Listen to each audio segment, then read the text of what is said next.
Fake இதோ வரான் பாரு அடுத்து கேன்னு ஒரு நாய் வரான்.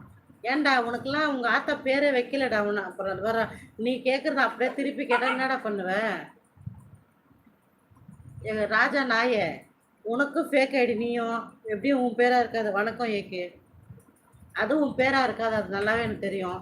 ஏன்னா உங்க அம்மா உன்கிட்ட சொல்லியிருந்தா தானே உங்க அப்பா ஏன்டா தேவையில்லாத என் வாயை கிளறீங்கடா. அப்புறம் நான் ஏதாவது பேசுவேன்டா நான் நல்லா.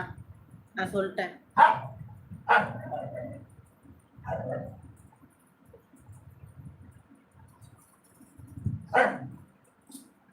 என்னாடி யார் இது பாப்பாவா? ஹாய் அப்பா துரை. ஆமா ரமேஷ், அது உங்க ஆத்தால கேள்ற போயிட்டு. உங்க அப்பா யாரும் உங்க அம்மா தான் சொல்லணும். நீ வந்து இங்கேயே ஏன் போட்டுட்டு இருக்க கமெண்ட்ல?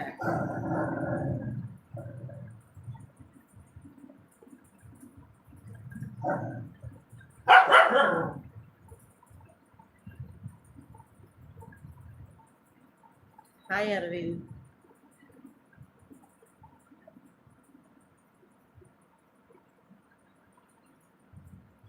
போடா ராஜ்குமார் புறம்போக்கு. உங்க ஆத்தா தாண்டா போடா டே போடா. எவன் போடுறீங்களா உங்க ஆத்தா தாண்டா ஊர் மேயிறவ. போடா போட்டுன்னு போங்கடா போடா டே. உண்மையிலே நீங்க நல்ல ஒரு அப்புறம் நல்லா திருப்பி திருப்பி நான் கேட்க வேண்டியது வரும். அவ்வளோ நல்லவன்லாம் இருந்தீங்கன்னா சத்தியமா நீங்க இந்த மாதிரி கமெண்ட் போடவே மாட்டீங்க. உங்க அம்மா ஒரு பொண்ணு தானேன்றத எண்ணம் உங்க மனசுல இருந்தா கண்டிப்பா இந்த மாதிரி வார்த்தையே உங்களுக்கு வராது. அதையும் தாண்டி உங்களுக்கு இந்த மாதிரிலாம் தோணுதா? அப்போ உங்க அம்மா எந்த மாதிரி இருப்பாளுங்க, அக்கா தங்கச்சிங்க எப்படி இருப்பாங்க, நீங்க தான் அதை சொல்றீங்க. எனக்கு எதுவும் பிரச்சனை கிடையாது, நீங்க போட்டு போங்க. ஏன்னா உங்களுக்கு ஒரு பெத்த தாயோ ஒரு அம்மாவோ ஒரு அக்காவோ ஒழுங்கா இருந்து ஒழுங்கா வளர்த்து ஒழுங்கா இருக்க குடும்பத்துல இருக்கிற எந்த பையனா இருந்தாலுமே அந்த மாதிரியான எண்ணமா ஒரு தப்பான வார்த்தையே வராது. அதையும் மீறி நீங்க திருப்பி திருப்பி போடுறீங்கன்னா உங்க குடும்பம்லாம் எந்த மாதிரி குடும்பம்ன்றத இதுலயே நீங்க காட்டுறீங்கடா. ஃபேக் ஐடி நாய்ங்களா காட்டிட்டு போங்க. என்ன இப்போ நீங்கன்னா திருந்த போறதா என்ன? திருந்த மாட்டீங்கல்ல. ஹாய் கார்த்திக்.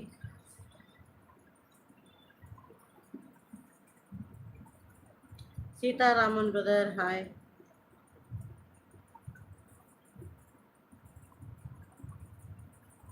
ஹாய் அக்கா. ஹாய் மனோஜ். இரவு வணக்கம் ராமகிருஷ்ணன் பிரதர். இரவு வணக்கம். சாப்பிட்டீங்களா?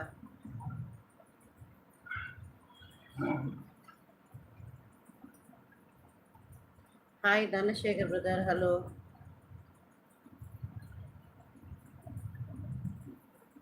இங்க நிறைய பைத்தியமா இருக்கு அப்பா. இங்க மொத்தமா பைத்தியம் தான் வருது முக்காவாசி. 2 கமெண்ட் நல்ல விதமா ஹாய் சிஸ்டர் வந்தா மீதி எல்லாம் அந்த நாய்ங்க தான் வருது. என்ன பண்ண சொல்றீங்க?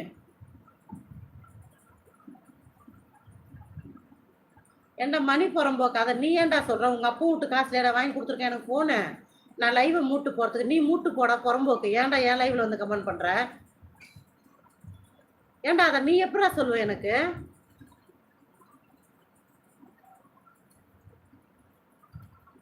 இவ்வளவு சொல்ற உங்க ஆத்தா உங்க அம்மாங்க உங்களை நல்லபடி பேசி வளர்த்து இருந்தாங்கன்னா பரவாயில்ல, ஒழுங்கா போடுங்கடா கமெண்ட்னு கேக்குறேன்.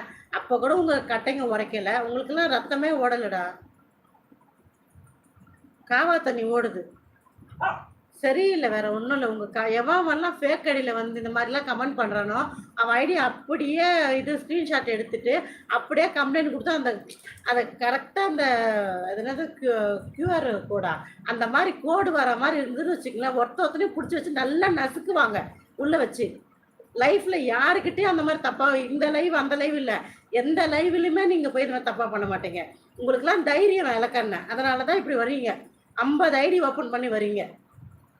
ஒன்றும் பண்ண முடியாது ஜிமெயில் தானே அப்படின்ட்டு. ஆனால் மாட்டினீங்கன்னு வச்சுக்கோங்க, நீங்கள் எத்தனை பேருக்கு இந்த மாதிரி கமெண்ட் பண்ணுறீங்கன்னு நல்லா வச்சு செய்வாங்க உங்களெல்லாம். இங்கே வர்றது தான் நாளைக்கு கொலை எல்லாமே வரும். குழந்தைங்கலேருந்து ஆயா வரைக்கும் விடாத கெடுக்கிறது எல்லாமே நடக்குது பாருங்க. அதெல்லாம் நீங்கள் தான் அப்படின்னு அவங்க பிடிச்சிடுவாங்க. பிடிச்சி பொழப்பாங்க. தைரியத்தில் இருக்கீங்க. அதுவும் நடக்கும். இந்த மொபைலில் இந்த ஃபோனில் எல்லா சிஸ்டமும் இருக்குது. எங்கேயோ இருந்து எங்கேயோ வந்து பார்க்குறாங்க. அதனால கண்டிப்பாக வந்து இது நடக்கவே நடக்காதுன்னு எதையுமே சொல்ல முடியாது. கண்டிப்பாக ஒரு நாள் அதுவும் நடக்க போகுது. நீங்கள் அதில் தான் மாட்டிட்டு முழிக்க போகிறீங்க. ஒரு நாளைக்கு இருக்குது பண்ணுங்க. பல நாள் திருடன் ஒரு நாள் அகப்படும்.